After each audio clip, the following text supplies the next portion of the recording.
बहुत स्वागत है। मैं हूं आपके साथ जास्मिन शर्मा। हेडलाइंस के बाद अब बारी खबरों की, जहां बात करेंगे बड़ी खबर की, जहां वाइब्रेंट विलेज कार्यक्रम के तहत राज्यपाल श्री प्रताप शुक्ल अपने 3 दिनों के किन्नौर दौरे के दौरान जिले के बटसेरी गांव पहुंचे। बटसेरी गांव पहुंचने पर ग्रामीणों ने राज्यपाल का पारंपरिक रूप से भव्य स्वागत किया। इस दौरान उन्होंने स्वयं सहायता समूहों द्वारा स्थानीय वेशभूषा और फल सब्जी प्रदर्शनी का अवलोकन कर बटसेरी गांव के कुलदेव बद्री नारायण के सम्मुख शीश भी नवाया।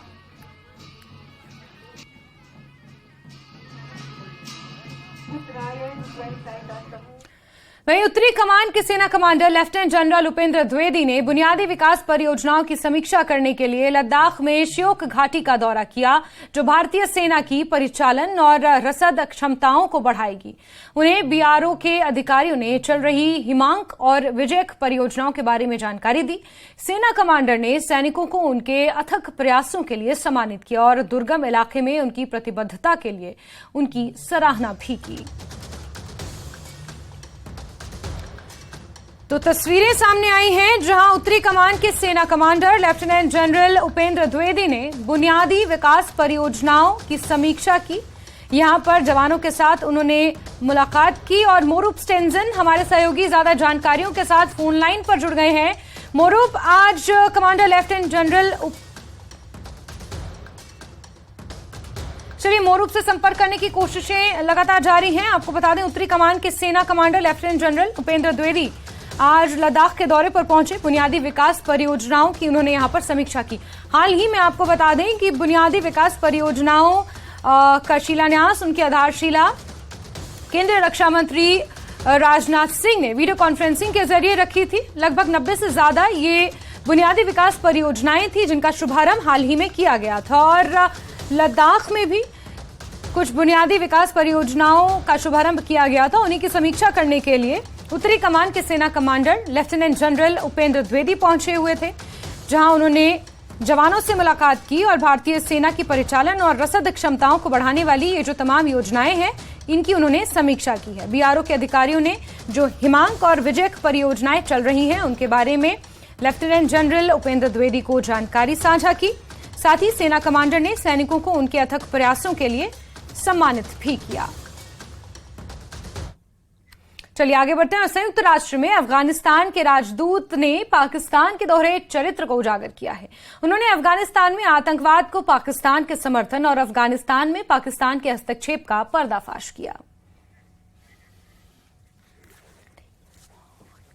Citizen and representative of Pakistan, that I'm representing Afghanistan at this council and speaking the anguish and the misery of the people of Afghanistan who have suffered from the interference of countries that today play the double standard and on the one side show that they are victim of the terrorism and on the other side lobby and normalize and support another terrorist group. चलिए आगे बढ़ते हैं और जम्मू कश्मीर सरकार के परिवार कल्याण, NCH और टीकाकरण निदेशालय ने एक परिपत्र जारी किया है। यह सर्कुलर सरकारी कर्मचारियों द्वारा सोशल मीडिया के इस्तेमाल को लेकर जारी किया गया है। सोशल मीडिया को लेकर कर्मचारियों की ओर से कई दिशा निर्देश जारी किए गए हैं। उल्लंघन करने वालों के खिलाफ कार्रवाई की भी इसमें बात कही गई है। तो ये परिपत्र जारी किया है, एक सर्कुलर जारी किया है सरकारी कर्मचारियों को लेकर।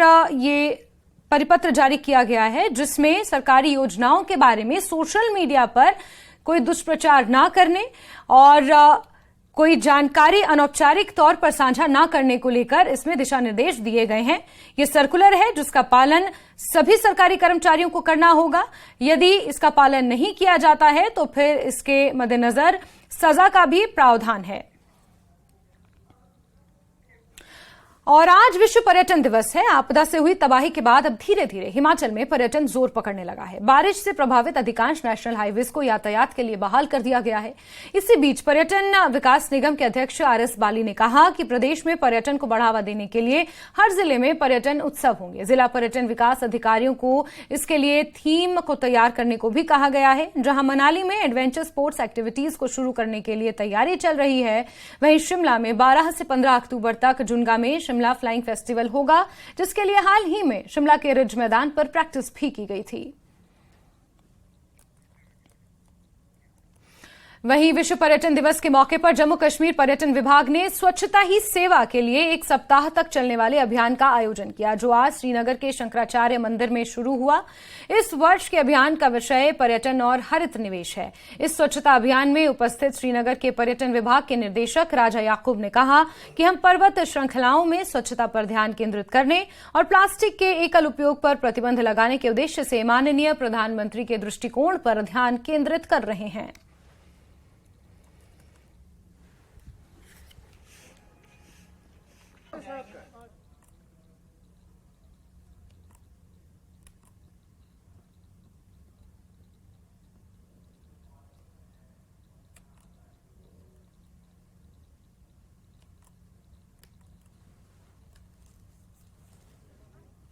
सब ये बताएं कि आज वर्ल्ड टूरिज्म डे है, तो और आपने आज कैंपेन रखा था कि यहाँ पे स्वच्छता ही सेवा शंकराचार्य में, पहले इसके बारे में बताएं।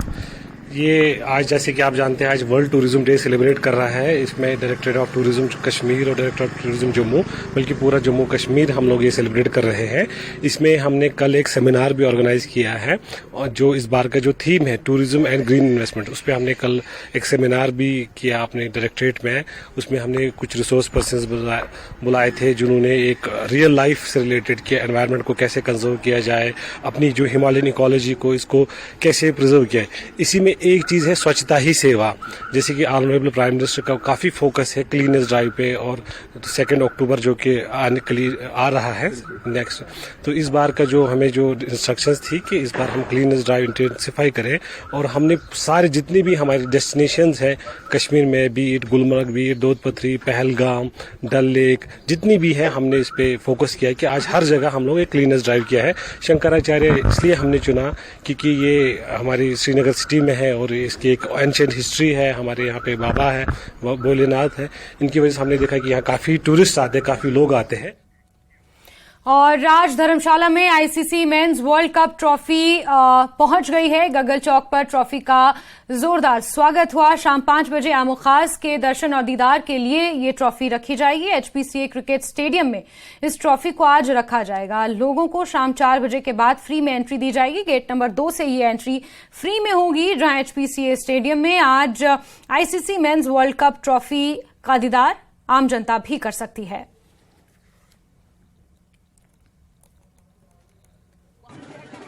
आज बहुत हर्ष का विषय है। वर्ल्ड टूरिज्म डे पे आज जो सेलिब्रेशंस यहाँ चल रही हैं, उसके साथ ही वर्ल्ड कप ट्रॉफी भी यहाँ पे है। सभी को बहुत बहुत शुभकामनाएं, बधाई। उम्मीद करते हैं आने वाले समय में हर्षोल्लास ऐसे ही बना रहेगा और पर्यटन को और ज्यादा बूस्ट मिलेगा। आज बहुत हर्ष का विषय है कि मुझे लगता है जो 5 मैचेस हमारे धर्मशाला को मिले हैं वर्ल्ड कप के, इससे हमारी टूरिज्म इंडस्ट्री का टर्निंग पॉइंट मुझे लगता है कि यहाँ से मिलेगा। हमारी टूरिज्म इंडस्ट्री जो है, इससे काफी बूस्ट मिलेगा हमारी टूरिज्म इंडस्ट्री को। और मैं बाय द वे आपका धन्यवाद करता हूँ न्यूज़ 18 का कि आपने हमें कवर कर रहे हैं। बट आई थिंक जैसे इन्होंने कहा राहुल जी ने, change is a law of nature, और अब बहुत सन्नी डेज, बहुत ब्यूटीफुल समय जो है धर्मशाला में आ गया है और अभी 2-3 महीने बहुत अच्छे रहने वाले हैं। तो मैं समझता हूँ कि इस क्रिकेट मैचेस के साथ जो है एक बार फिर से जो है दोबारा से पटरी पे आएगा कारोबार, पर्यटन और टूरिस्ट। जिस तरह से आज हमने रिसीव किए हैं, they are all very happy and they are very happy to see Dharamshala. पूरे हिमाचल के लिए गर्व की बात है और पूरे धर्मशाला के लिए भी गर्व की बात है कि पूरे देश में 8 वेन्यू है, उसमें से हमारा धर्मशाला भी एक है उस वेन्यू में। और टूरिज्म के लिए कितनी प्रमोशन है, आप लोग उत्साह से ही देख सकते हैं। होटल इंडस्ट्री भी आपको बता सकती है कि जो उनके पास रैकी आ रही है, इंक्वायरी आ रही है, वो कितनी हाइप है। पूरे धर्मशाला के आसपास 10-15-20 किलोमीटर के एरिया में कहीं भी एक कमरा नहीं मिल रहा किसी को ठहरने के लिए। और अखिल भारतीय विद्यार्थी परिषद 5 नवंबर को पूरे हिमाचल प्रदेश में स्वामी विवेकानंद सामान्य ज्ञान प्रतियोगिता का आयोजन करने जा रही है, जिसमें प्रदेश भर के 9वीं से 12वीं कक्षा तक के लगभग 60,000 विद्यार्थी हिस्सा लेंगे। मंडी में प्रतियोगिता के बारे में जानकारी देते हुए एबीवीपी मंडी इकाई के विभाग संयोजक विशाल ठाकुर ने बताया कि विद्यार्थियों को परीक्षा देने के लिए अपना पंजीकरण करवाना पड़ेगा, जो कि 3 अक्टूबर से 15 अक्टूबर तक विद्यार्थी परिषद के कार्यकर्ताओं से करवा सकते हैं। कैसे पूरे प्रदेश के अंदर विद्यार्थी परिषद के कार्यकर्ताओं के द्वारा 60,000 के अधिक छात्रों की जो है इस स्वामी विवेकानंद सामान्य ज्ञान प्रतियोगिता में सहभागिता रहने वाली है।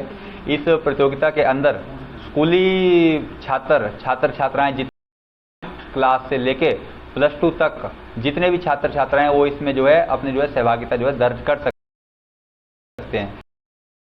इस सामान्य ज्ञान प्रतियोगिता का शुल्क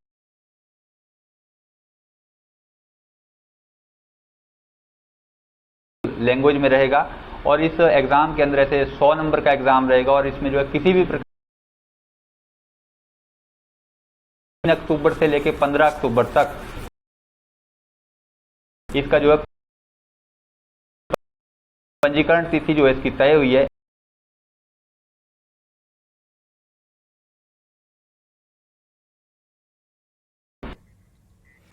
और आगे बढ़ते हैं। अनुच्छेद 370 हटने के बाद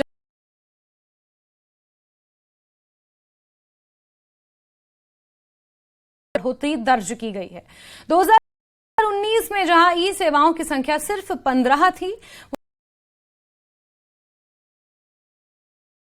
डिजिटल भी सशक्त राज्य बन चुका है। सरकार की तरफ से लोगों के लिए यहां मोबाइल दोस्त ऐप की सुविधा उपलब्ध है। 11,000 पूरे क्षेत्र में 200 स्थानों पर 4G टावर लगाए गए हैं, जिससे आज जम्मू ये लोग जन्म और मृत्यु का सर्टिफिकेट, डोमिसाइल सर्टिफिकेट, आय प्रमाण पत्र के लिए ऑनलाइन आवेदन दे सकते हैं और ऑनलाइन डाउनलोड भी कर सकते हैं। इसके अलावा ऑनलाइन ही बिल पेमेंट, रोजगार के लिए आवेदन, अस्पताल के लिए OPD रजिस्ट्रेशन की सुविधा से लोगों का जीवन आसान हुआ है। और चलिए सीधे रुक करते हैं। हमारे सहयोगी सरोज का इसी खबर पर ज्यादा जानकारियों के साथ जुड़ गए हैं। सरोज, जिस तरीके का ये बदलाव देखने को मिल रहा है, ई कॉमर्स बिजनेस मॉडल्स जो सरकार ने डेवलप किए हैं, उसी के मद्देनजर गवर्नमेंट टू सिटीजन यानी G2C ये जो एक मॉडल है इसे डेवलप किया है और इसका बखूबी परिणाम जम्मू कश्मीर में देखने को भी मिल रहा है कि डिजिटली काफी ज्यादा एम्पावर्ड जम्मू कश्मीर नजर आ रहा है। सरोज, बिल्कुल सही कह रहे हैं आप जैस्मिन। देखिए, जैसे अभी आपने कुछ आंकड़े भी दिए, आपको बता दें कि 2019 की अगर हम बात करते हैं, तब हम अगर ई सर्विसेज की बात करते हैं तो कुल मिला के करीब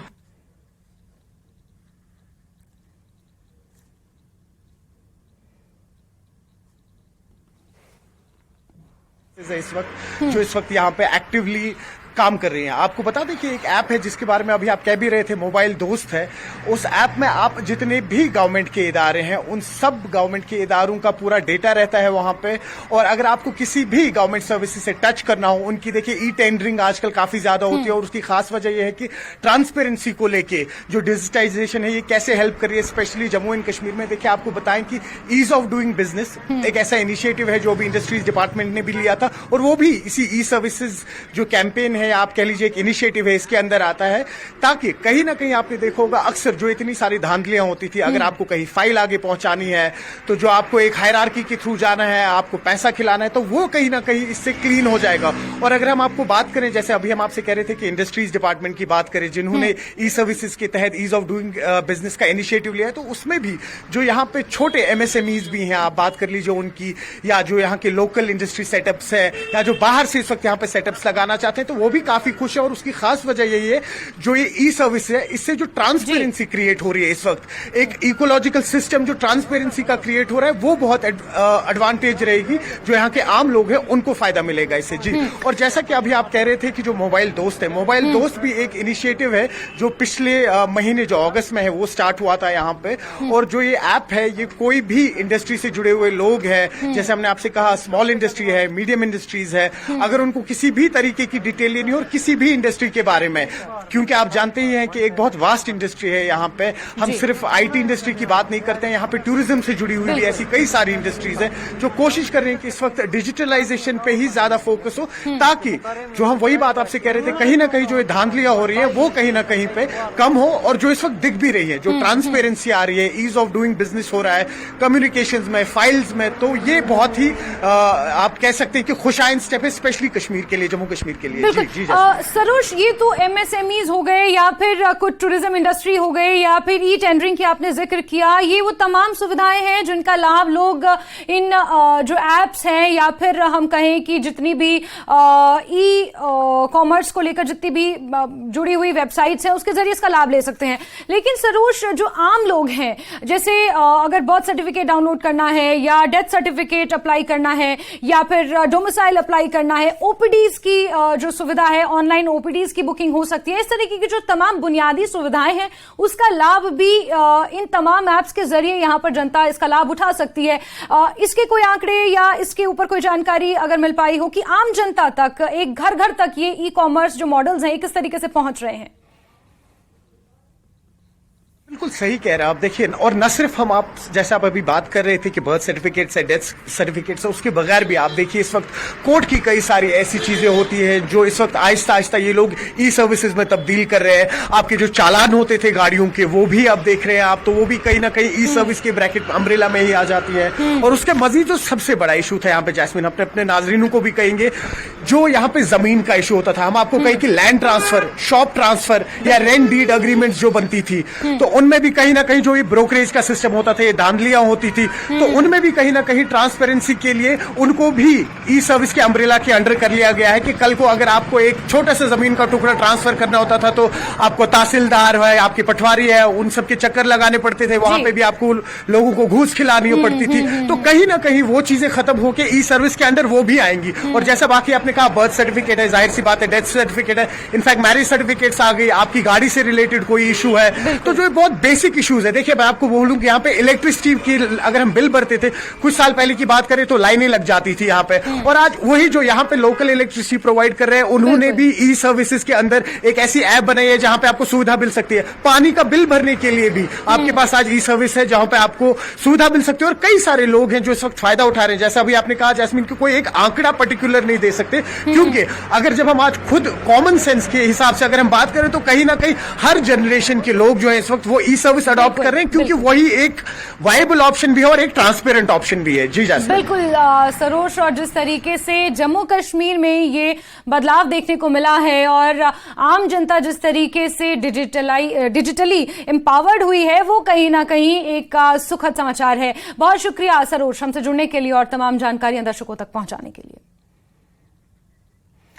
तो आपको बता दें कि जिस तरीके से अनुच्छेद 370 हटने के बाद ये आंकड़े सामने आए हैं, जहां 2019 में ई सेवाओं की संख्या महज 15 थी, वो 2023 में लगभग 1080 तक पहुंच चुकी हैं। तो आप अंदाजा लगा सकते हैं कि जम्मू कश्मीर डिजिटली कितना ग्रो किया है, कितना एम्पावर्ड, कितना सशक्त बना है। यहां पर सरकार की तरफ से लोगों के लिए मोबाइल दोस्त ऐप की सुविधा खासतौर पर उपलब्ध है, जिसमें 11,000 सामान्य सेवा केंद्र हैं।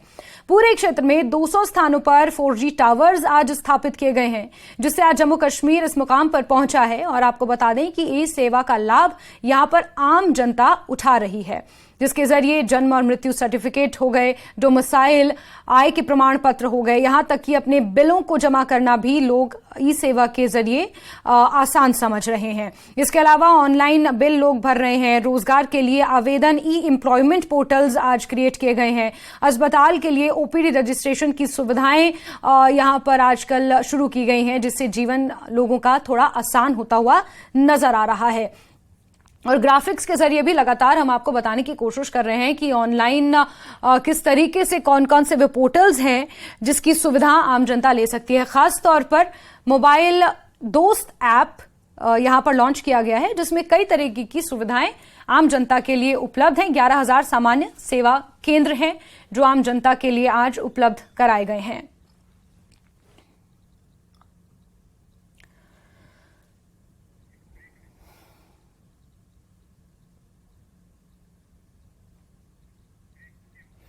और खबरों का सिलसिला आगे जारी है, लेकिन वक्त एक छोटे से ब्रेक का।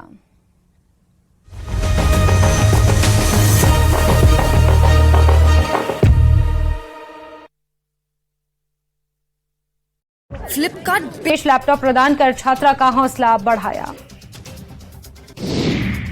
कल मनाए जाने वाले विश्व पर्यटन दिवस के मद्देनजर पर्यटन विभाग ने कश्मीर भर में कार्यक्रमों की एक श्रृंखला की तैयार। आज TRC श्रीनगर में एक जागरूकता सम्मेलन आयोजित किया गया। आज पीएचई विभाग में काम करने वाले सभी कर्मचारियों ने न्यूनतम मजदूरी अधिनियम लागू करने को लेकर राजबाग श्रीनगर में विरोध प्रदर्शन किया। इस दौरान प्रदर्शनकारी हाथों में तख्तियां लेकर नारेबाजी करते दिखे। सुखू सरकार के खिलाफ धरना प्रदर्शन करने वाले बीजेपी नेताओं और कार्यकर्ताओं के खिलाफ एफआईआर, सभी पर शांति भंग करने का आरोप। नेता प्रतिपक्ष ने पुलिस की कार्यप्रणाली पर उठाए सवाल। हिमाचल प्रदेश के युवाओं को नियुक्ति पत्र बांटने के लिए शिमला के गेटी थिएटर में रोजगार मेले का किया गया आयोजन। केंद्रीय मंत्री अनुराग ठाकुर की मौजूदगी में 110 युवाओं को बांटे गए नियुक्ति पत्र। पंडोह में बारिश से मकान ढह जाने से एक महिला हुई घायल। इलाज के लिए 5 लाख की जरूरत। परिजनों ने प्रशासन से लगाई मदद की गुहार।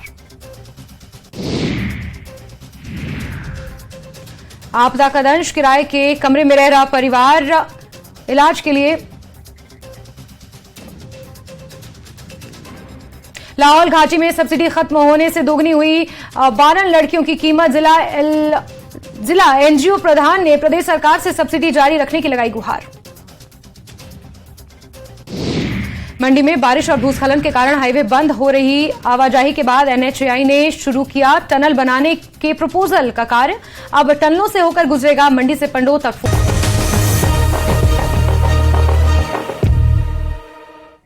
और ब्रेक के बाद खबरों के सिलसिले को आगे बढ़ाते हैं। संयुक्त राष्ट्र में अफगानिस्तान के राजदूत ने पाकिस्तान के दोहरे चरित्र को उजागर किया है।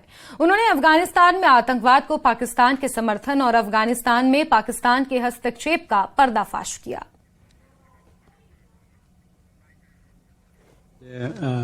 Remarks by the citizen and representative of Pakistan that I'm representing Afghanistan at this council and speaking the anguish and the misery of the people of Afghanistan who have suffered from the interference of countries that today play the double standard and on the one side show that they are victim of the terrorism and on the other side lobby and normalize and support another terrorist group in Afghanistan.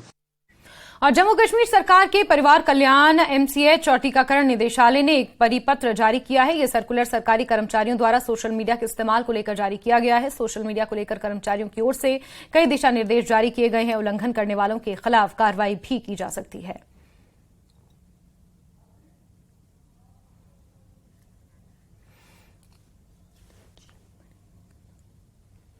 तो ये परिपत्र जारी किया गया है जिसमें सरकारी कर्मचारियों को सोशल मीडिया यूजेज को लेकर इसमें दिशा निर्देश दिए गए हैं। सरकार की जितनी भी योजनाएं हैं उसके बारे में अनर्गल टिप्पणी करने से बचने के निर्देश इसमें दिए गए हैं और इसी के मद्देनजर इसमें सजा का भी प्रावधान है।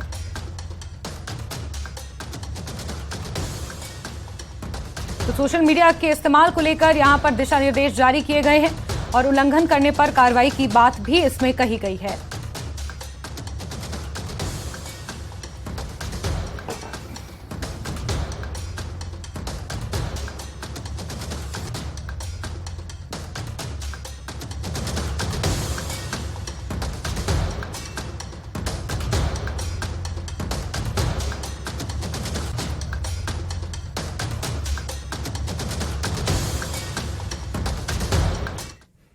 और विश्व पर्यटन दिवस के अवसर पर जम्मू कश्मीर पर्यटन विभाग ने स्वच्छता ही सेवा के लिए 1 सप्ताह तक चलने वाले अभियान का आयोजन किया, जो आज श्रीनगर के शंकराचार्य मंदिर से शुरू हुआ। इस वर्ष के अभियान का विषय पर्यटन और हरित निवेश है।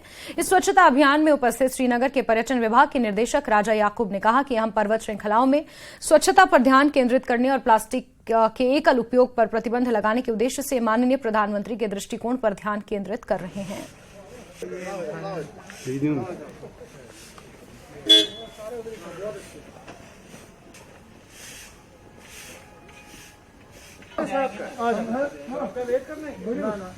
दो बाइटें देंगे ना, थैंक यू।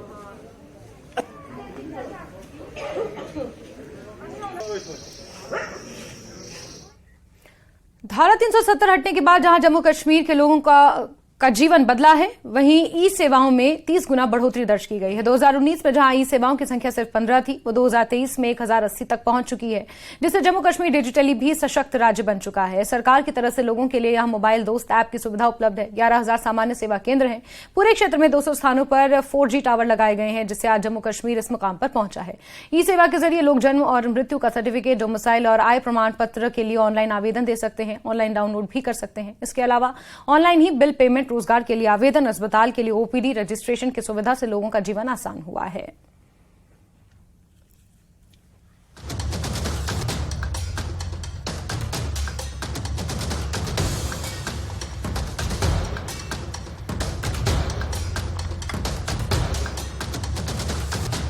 और चलिए जम्मू का रुख करते हैं, जहां से हमारे सहयोगी समीर इसी खबर पर जुड़ गए हैं। समीर, इससे पहले हम कश्मीर के हालात सुन रहे थे, जहां डिजिटली कश्मीर किस तरीके से सशक्त हुआ है जब से ये ई सुविधा लागू की गई है। मोबाइल दोस्त ऐप जो शुरू की गई है उसमें भी कई सारी सेवाएं हैं जिसका लाभ आम जनता उठा रही है।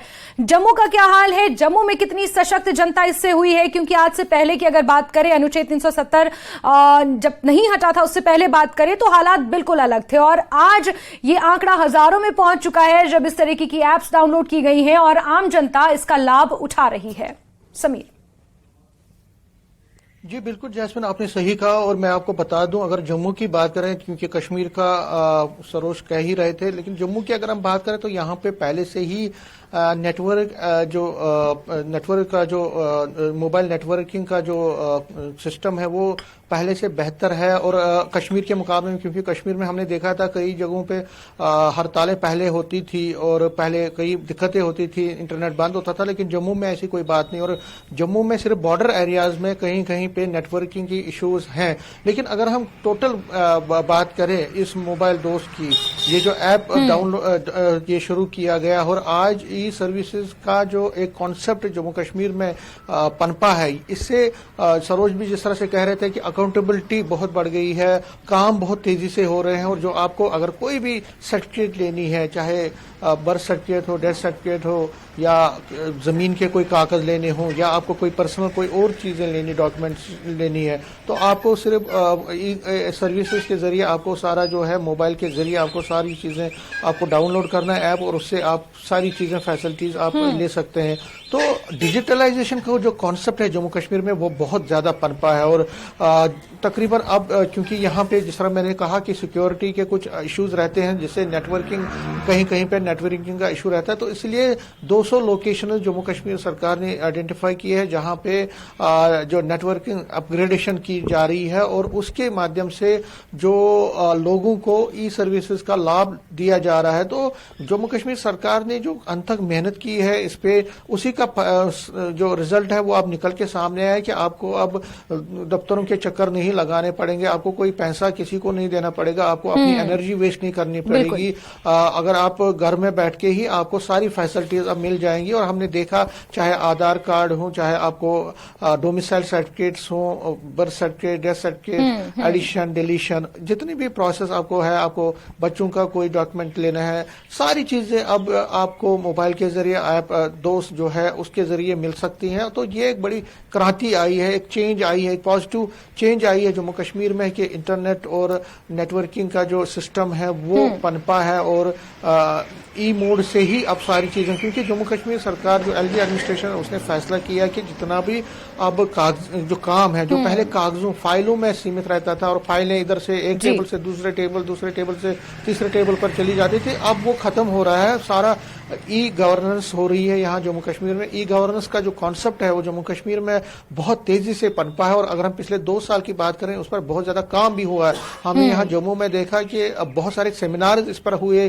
अवेयरनेस लोगों को दी गई, जगह जगह पे जो कॉर्पोरेटर्स हैं, पंचायत राज के इंस्टीट्यूशंस के जो इलेक्टेड रिप्रेजेंटेटिव्स हैं, उनके माध्यम से भी लोगों को जागरूकता दी गई। और उसमें जो डिस्ट्रिक्ट और तहसील लेवल के जो ऑफिसर्स थे, उन्होंने भी जगह जगह पे लोगों को समझाने की कोशिश कि आप अब दफ्तरों के चक्कर मत लगाए, आपको कहीं जाने की जरूरत, आप सारा जो है अब सारा डिजिटलाइजेशन से हो रहा है, ई गवर्नेंस से हो रहा है। तो ये अपने आप में एक क्रांति है जैस्मिन। तो इसका फलस्वरूप ये हो रहा है कि धारा 370 हटने के बाद जिस तरह से कॉन्सेप्ट बदला है, लोगों की सोच बदली, और जो प्राइम मिनिस्टर नरेंद्र मोदी की भी सोच है कि सारी चीजें अब मोबाइल के जरिए ई गवर्नेंस से होनी चाहिए। और जो ये कॉन्सेप्ट है, इससे क्रांति बढ़ेगी, लोगों को फैसिलिटी। और सबसे अच्छी बात है कि जल्दी काम होता है, तेजी से काम होता है। बिल्कुल समीर, जल्दी काम होता है। और बड़ी बात यह है कि जो बिचौलिए का एक सिस्टम था, चाहे जिसे हम सरोज से भी डिस्कस कर रहे थे, जो एक ब्रोकरेज का सिस्टम था, बिचौलियों का सिस्टम था, उससे भी बहुत हद तक राहत मिली है। कुछ ऐसे पोर्टल्स हैं जैसे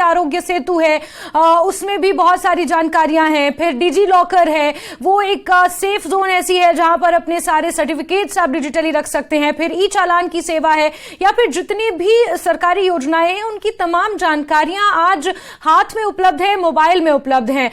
लेकिन समीर, एक बड़ा सवाल यह है कि जो दुर्गम क्षेत्र हैं, जो सीमावर्ती इलाके हैं, वहां तक ये सुविधा लोगों तक पहुंच सके, उसके लिए क्या कदम उठाए गए हैं? और बड़ी बात यह है कि सुविधा तो पहुंच गई, लेकिन क्या लोग वहां पर जागरूक हैं? इसको लेकर कोई सर्वे या इसको लेकर कोई डेटा, कोई आंकड़ा? देखिए, इसमें सरकार ने माना है कि कई जगहों पे सिक्योरिटी के रीजंस रहते हैं, तो इसलिए नेटवर्किंग का जो है बड़ा इश्यू रहता है। तो इसीलिए सरकार ने जो सीमावर्ती एरियाज में एक स्पेशल फोकस दिया है, अटेंशन दिया है, और वहां पे जो अपग्रेडेशन है, नेटवर्किंग अपग्रेडेशन जिसको हम कहेंगे, उसको जो नेटवर्क का जो इश्यू रहता था उसको एड्रेस करने के लिए, उसको सॉल्व करने के लिए एक व्यापक रणनीति पे काम किया गया। और आज हम मानते हैं कि कई जगहों पे, अब कई जगहों पे थोड़ी बहुत कुछ ही जगहों पे दिक्कत है, लेकिन ज्यादातर बॉर्डर एरियाज में अब नेटवर्किंग का जो सिस्टम है उसको अपग्रेड किया गया है, वहां पे कोई प्रॉब्लम नहीं है। जहां तक जागरूकता की बात है, जिस तरह मैंने कहा कि अगर बॉर्डर के इलाके, सीमावर्ती एरियाज में लोग रहते हैं, या हिंटरलैंड्स में, यहाँ पे प्लेन एरियाज में रहते हैं, या पहाड़ी इलाकों में रहते हैं, या दूर दराज दुर्गम इलाकों में रहते हैं, तो वहां पे लोगों को जागरूक करने के लिए सारी जो मशीनरी है, गवर्नमेंट मशीनरी और गवर्नमेंट के जो कंसर्न ऑफिशियल्स है, उनकी, उसमें पुलिस हो, नॉन गवर्नमेंट ऑर्गेनाइजेशंस हैं, वो भी अपना काम कर रही है। और कोशिश की जा रही है कि लोगों को जागरूक किया जाए, लोगों को अवेयर किया जाए कि आप कागजी काम करने की आपको जरूरत नहीं है, आपको बिचौलियों को पैसा देने की जरूरत नहीं है, आपको कहीं जाने की, अपनी एनर्जी वेस्ट करने की, पैसा वेस्ट करने की जरूरत नहीं है। आपका सारा काम अब ऑन स्पॉट होगा, आप ऑनलाइन ही होगा, और आप सिर्फ आपको एप्लीकेशन भरनी है, आपको डॉक्यूमेंट्स भरने हैं, आपको फिर ऑनलाइन ही पता चलेगा कि आपका फाइल कहाँ पहुंचा है। वो ऑनलाइन ही थ्रू एक ऑफिसर से दूसरे ऑफिसर, और जो हाईएस्ट ऑफिसर है उसके सिग्नेचर फिर होंगे। तो ये चीजें हमने डोमिसाइल के टाइम भी देखी। मैं आपको बता दूं, इसका फायदा हर वर्ग के लोग ले रहे हैं, हर जो जवान है, बूढ़े हैं, जो खासकर जो बीमार हैं, जो कहीं जा नहीं सकते, उनको सबसे ज्यादा इसका लाभ होता है। तो गवर्नमेंट का भी एक कॉन्सेप्ट ये है कि ई गवर्नेंस का जो मॉडल है, वो मॉड्यूल है, वो ये जम्मू कश्मीर में पूरा इसको पनपाया जाए, उसको यहाँ पे राइज किया जाए, ताकि आम लोगों को फायदा पहुंचे। जो गरीब लोग हैं, जो गांव में रहते हैं, जिनको ज्यादा वाकिफियत नहीं है, उनको भी इसका फायदा दिया जाए। बिल्कुल समीर, ग्लोबल विलेज का सपना जो कभी देखा गया था, उसे साकार करने की तरफ जो कदम बढ़ाए जा रहे हैं, उसमें जम्मू कश्मीर भी काफी हद तक कई पायदानों पर आगे बढ़ा है। लेकिन समीर, जितना फायदा इन ई सेवा पोर्टल से जनता को मिला है, कहीं ना कहीं उतना थ्रेट भी बढ़ा है। हाल ही में हमने देखा जिस तरीके से कश्मीरी पंडित प्रोटेस्ट कर रहे थे, जो पीएम पैकेज कर्मचारी थे वो प्रोटेस्ट कर रहे थे, लेकिन उनकी तमाम जानकारियां ऑनलाइन उपलब्ध थी, और कहीं ना कहीं फिर वो एक थ्रेट भी बनकर निकलकर सामने आया था। इससे पहले भी हम और आप इस पर बातचीत कर चुके हैं। तो कहीं ना कहीं अगर फायदा मिल रहा है, 80% अगर फायदा है, तो 20% कहीं ना कहीं तो इसके रेपरकशंस भी हैं जो नेगेटिव की ओर इशारा करते हैं। तो इन चीजों से कैसे बचा जाए, और इसके लिए बचने के लिए क्या कोई कंट्रोल रूम या पुलिस किस तरीके से सहायता करती है जनता की, या फिर किस तरीके से कदम उठाए जा रहे हैं ताकि जो नेगेटिव इंपैक्ट्स हैं वो मिनिमाइज किए जा सकें? बिल्कुल आपने सही कहा, और ये एक बड़ा इशू है। देखिए, सोशल मीडिया का जिस तरह से, और नेटवर्क इंटरनेट का जो अपना एक पॉजिटिव एस्पेक्ट है, लेकिन नेगेटिव एस्पेक्ट ये भी है कि इससे जो प्राइवेसी है वो थोड़ी खत्म हो जाती है। और हमने देखा, जिस तरह आपने सही कहा, जिस तरह से ये पीएम पैकेज प्रोटेस्टर्स का वहां पे प्रोटेस्ट कर रहे थे, तो उनकी लिस्ट पूरा सोशल मीडिया पे, तो इसीलिए सरकार ने अब फैसला किया कि हर एक सोशल मीडिया साइट की सर्वेलेंस होगी, और उसके लिए एक बाकायदा गवर्नमेंट ने, पुलिस, सिक्योरिटी जो एजेंसीज हैं, उन्होंने एक बड़ा व्यापक प्लान बनाया है, जिसमें सोशल मीडिया पे जितनी भी एक्टिविटीज होती हैं उसकी सर्वेलेंस की जा रही है, और उसमें आम लोगों को भी सहायता देने की बात की गई। उनको भी कहा गया कि आप उसमें सहायता दे, सिक्योरिटी फोर्सेस को, इंटेलिजेंस एजेंसीज को, उसका मिसयूज ना हो, वो सुनिश्चित करने के लिए सरकार सारे कदम उठा रही है, सिक्योरिटी एजेंसी सारा कदम उठा रही है। लेकिन अगर हम पॉजिटिविटी की तरफ जाएं, तो पॉजिटिव एस्पेक्ट ये है कि ई गवर्नेंस या नेटवर्क इंटरनेट से मोबाइल से इस वक्त क्रांति आई हुई है। और जो हमने खुद देखा, ऑब्जर्व किया है कि जहां जहां पे दफ्तरों में पहले लोगों को चक्कर लगाने पड़ते थे, लंबी लाइनें लगती थी, अब वहां पे कोई बात ऐसी नहीं हो रही कि आपको ऑनलाइन करना है, आपको ऑनलाइन सिस्टम से सारा कुछ मिल जाएगा। आपको ये भी पता चलेगा कि ऑनलाइन ही कि आपका फाइल कहां पे पहुंचा है, किस टेबल पे है, किस ऑफिसर के पास। बिल्कुल समीर, डायरेक्टली अब आम जनता जो है वो पारदर्शिता से काम हो रहे हैं, इसकी जानकारी हासिल कर सकती है और इस तरह की तमाम सुविधाएं हैं जो आम जनता को मिल रही हैं इन ई सेवा पोर्टल्स के जरिए। समीर, एक बड़ा महत्वपूर्ण सवाल यहां पर यह भी खड़ा होता है कि ये जो क्रांति हम देख रहे हैं, जो डिजिटली जम्मू कश्मीर बदल रहा है, ये हम देख रहे हैं अनुच्छेद 370 के बाद हुआ है।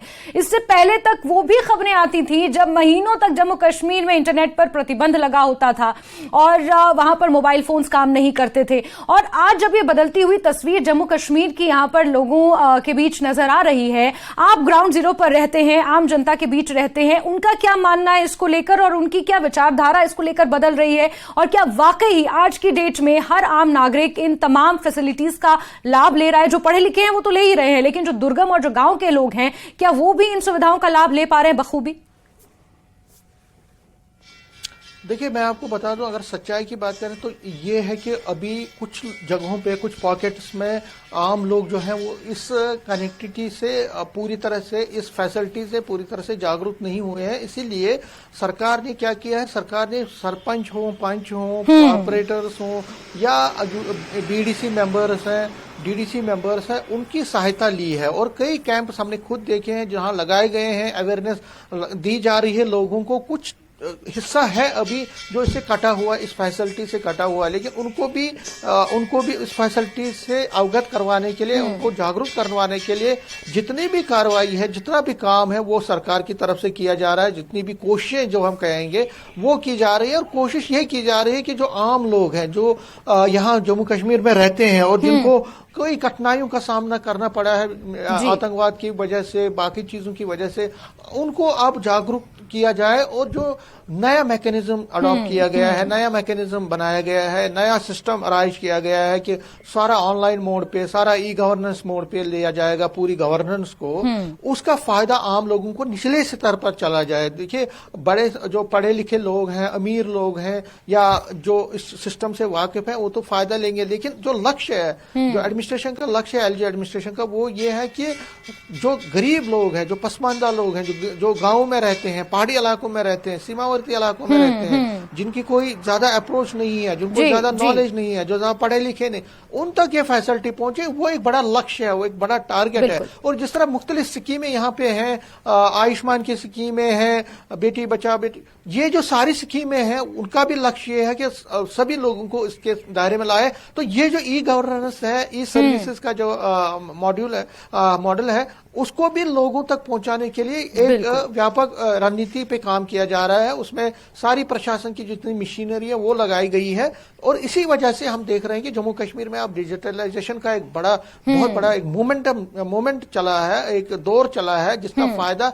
धीरे धीरे आम लोगों को और 100% लोगों को कुछ ही टाइम के बाद मिल जाएगा। और जब ये हो जाएगा तो हम मान सकते हैं कि जम्मू कश्मीर फिर रुकेगा नहीं, फिर आगे बढ़ता ही रहेगा। जिस तरह से पिछले कई सालों से बढ़ रहा है, आगे चल के और तेजी से बढ़ेगा। जी बिल्कुल समीर, इसमें कोई दो राय नहीं है। जैसे जैसे लोग जागरूक होंगे और ये जो मूवमेंट चला है जिसमें ई सेवा पोर्टल्स को घर घर तक पहुंचाना लक्ष्य रखा गया है और इसका लाभ आम जनता तक बहुत जल्द पहुंच भी रहा है और जो लोग जागरूक नहीं हैं उनके लिए उन्हें जागरूक करने के लिए कई और अभियान भी चलाए जा रहे हैं। और समीर, तमाम जानकारियों के लिए आपका बहुत बहुत शुक्रिया। और खबरों का सिलसिला आगे जारी है, लेकिन वक्त एक छोटे से ब्रेक का।